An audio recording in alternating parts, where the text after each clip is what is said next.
I just focus on doing my job, being a great decision maker. I try to keep it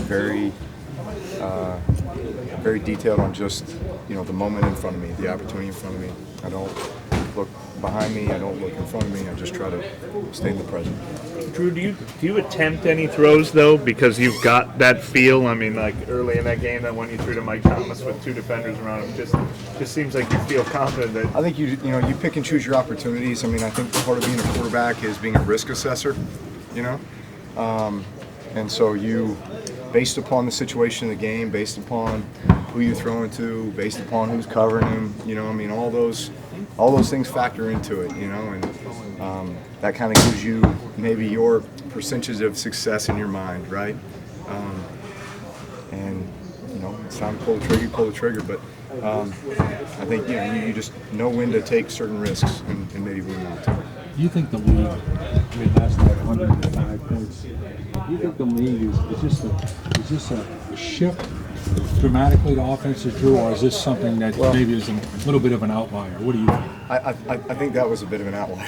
But I'm just talking, those are two of the best offenses in the league, right? I mean, what they've done all season, it's not like that. It's not like that was an aberration. I mean, they've consistently been putting up points, yards, just great offenses that battled last night. Keep in mind there was a bunch of turnovers in that game that resulted in a bunch of points too, so it wasn't just all offensive football. But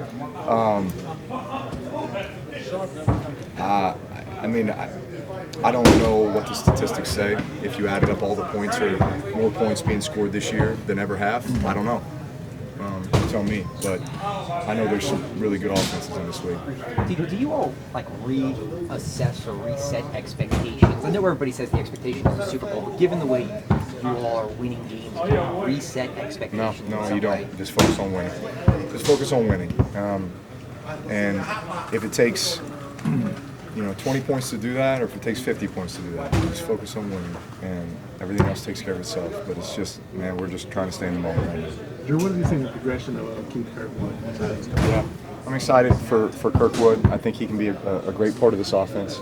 From where he started, coming in as an undrafted free agent and working his way now into the lineup, I've just seen him progress and get better and better. He can play every receiver position. He's very bright.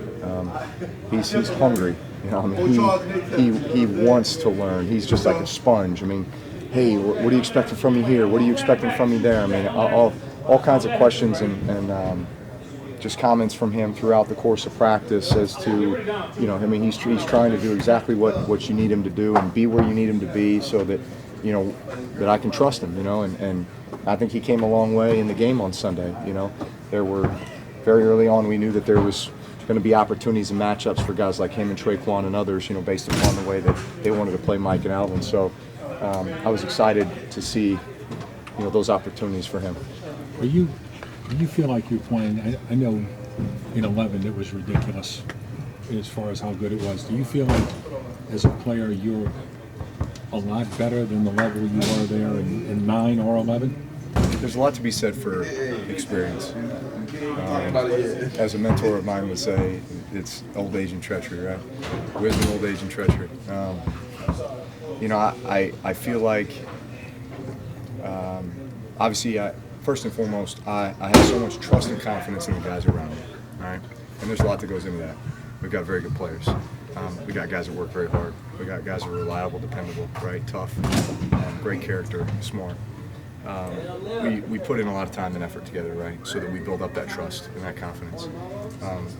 So when I step on the field, I feel like I can see it before it happens, and it takes a lot of work to get to that point.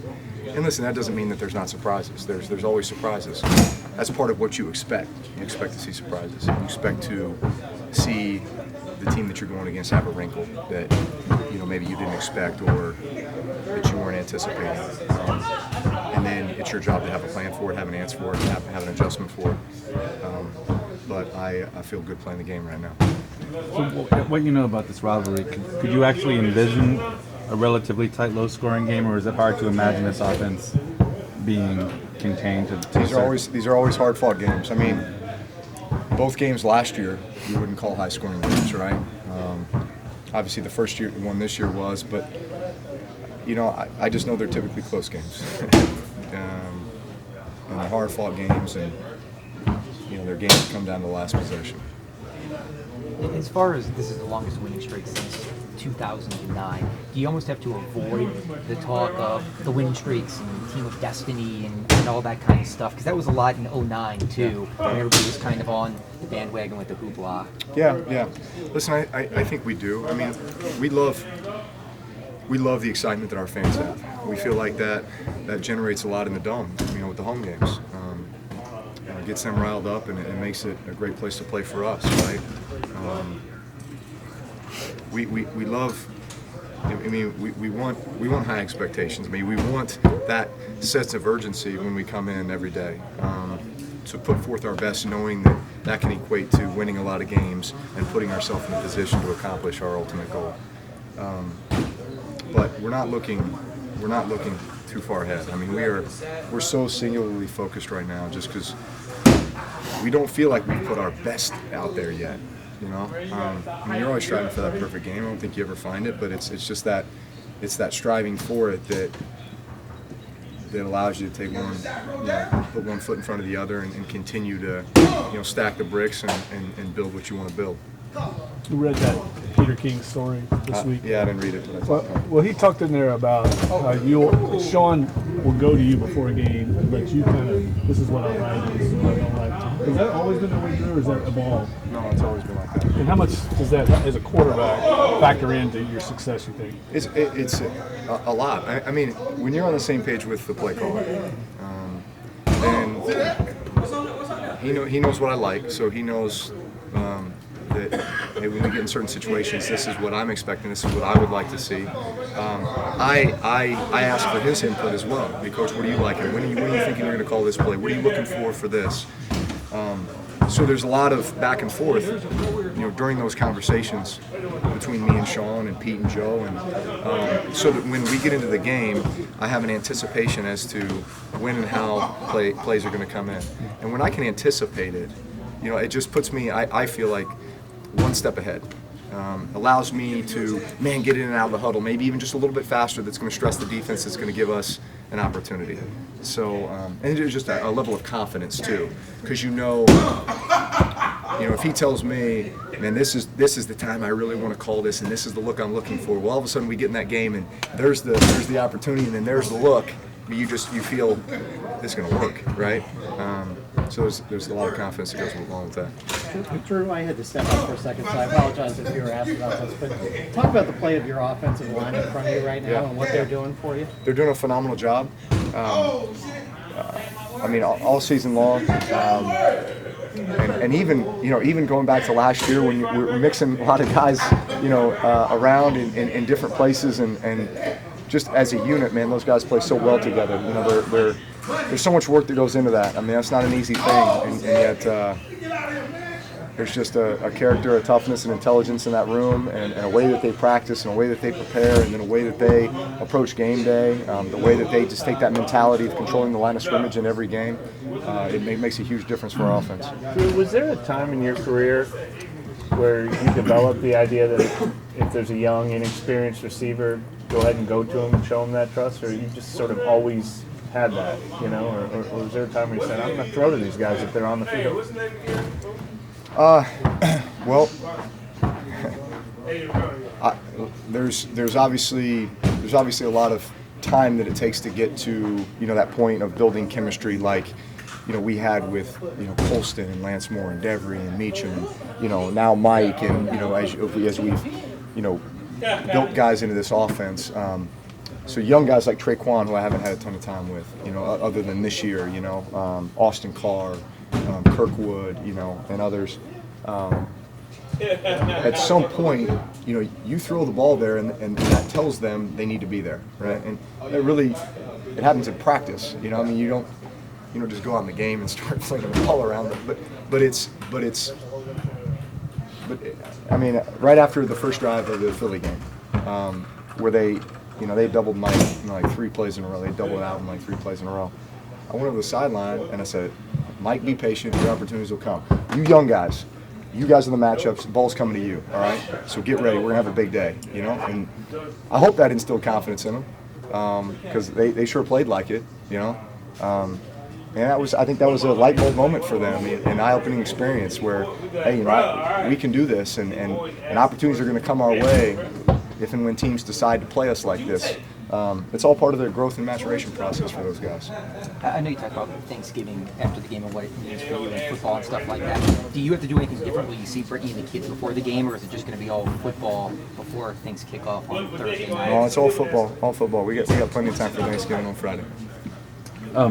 Just the last 2 games, which have been among the highest scoring games of the year, also have been the highest rushing yardage totals of the year. Which is that counterintuitive or any way? Do you understand? Why does it work like that? Well, I'd say time of possession was you know, far weighted in our favor in both those games. I would say that's a huge part of the winning game. But obviously the productivity with the run game in the last 2 games. So I don't know what our yards per rush was in those 2 games, but I imagine it was pretty good. Just the overall efficiency, you know, moving the chain. When you're running the ball well, you're getting into third manageable situations. You're going to convert a lot more of those. That means you're going to possess the ball. That means you're going to score points. I mean, it's just, you know, it's like a domino effect to a lot of good things happening. Are the downfield throws particularly easier when the running game's going that well or not? Well, common sense would tell you if you're running the ball effectively, they're going to try to, you know, they're going to be forced to put someone else in the box to stop it, which opens up one-on-one matchups outside, which are typically more favorable for passing situations, right? So, yeah, I mean, that is true. I know we covered this the other night, but when the 4th and 7 play came in there, did you kind of giggle and say, "Hey, this is a bait and kill shot"? No, we were kind of we were somewhat rushed during that. Because I think it was one of those, you know, tweener situations where, I mean, are we kicking a field goal or we, you know, and all of a sudden it's like, nah, we'll far out, let's just go for it, you know, and see if we can just sustain the drive, run the clock out, really, you know, at that stage. And I got to a play that was really designed to go other places, but that was the matchup, you know, that was the opportunity, and so here we go. So he wasn't the primary. No, not to start. Not to start. You know, computer programs, you know, 1.0, 2.0, right? Assume you're at 13.0 in this offense. Do you come down a few levels to meet everybody else, or does everybody have to come up and meet you in this system? I mean, how does it work? I understand it's a process for young guys, you know, but I try to get them up to where I want them to be as quickly as possible.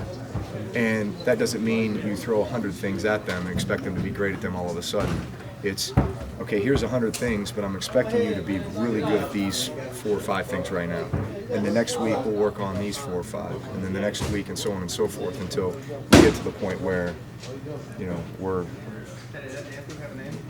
we've kind of opened up the whole playbook. Getting back to that 4th down play, last question, is a kill shot, but can that be kind of a statement play to the rest of the league on 4th and 7 that anytime, any place, anywhere, well,